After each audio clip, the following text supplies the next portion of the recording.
Oath Keepers founder Stewart Rhodes and members of his anti-government group will be the first Jan.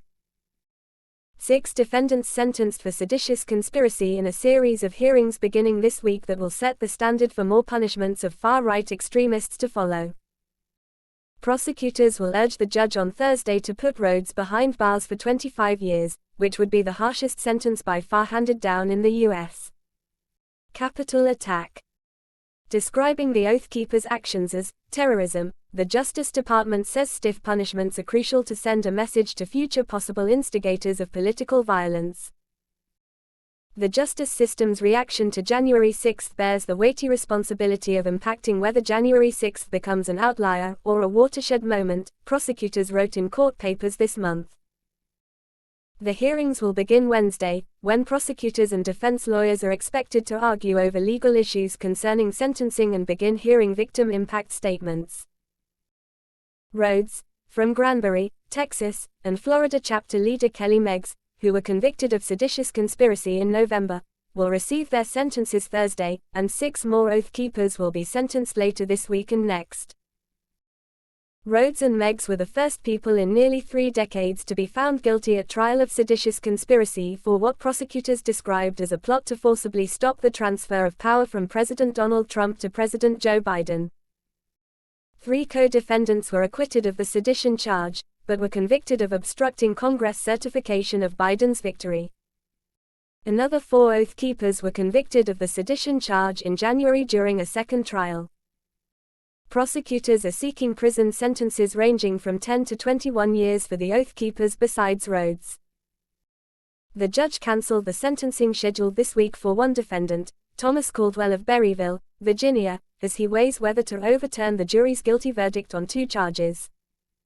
Prosecutors are urging the judge to apply enhanced penalties for terrorism, arguing the Oath Keepers sought to influence the government through intimidation or coercion. Judges have so far rejected the Justice Department's request to apply the so-called terrorism enhancement in the handful of Jan. 6 cases it has sought it in so far, but the Oath Keepers case is unlike any others that have reached sentencing to date. The defendants were not mere trespassers or rioters, and they are not comparable to any other defendant who has been convicted for a role in the attack on the Capitol, prosecutors wrote. More than 1,000 people have been charged with federal crimes stemming from the riot.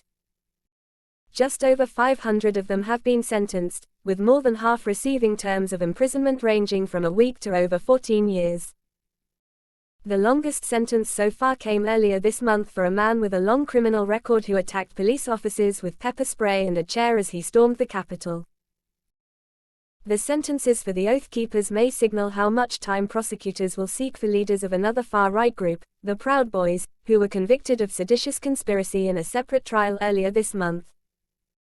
They include former Proud Boys national chairman Enrique Tarrio, who is perhaps the most high-profile person charged in the sprawling Jan. 6 investigation. The Proud Boys are scheduled to be sentenced in August and September. Using dozens of encrypted messages, recordings and surveillance video, prosecutors made the case that Rhodes and his extremist group followers began shortly after the 2020 election to prepare an armed rebellion to keep Biden out of the White House. Over 7 weeks of testimony, jurors heard how Rhodes rallied his followers to fight to defend Trump, discussed the prospect of a bloody civil war and warned the Oath Keepers may have to rise up in insurrection to defeat Biden if Trump didn't act.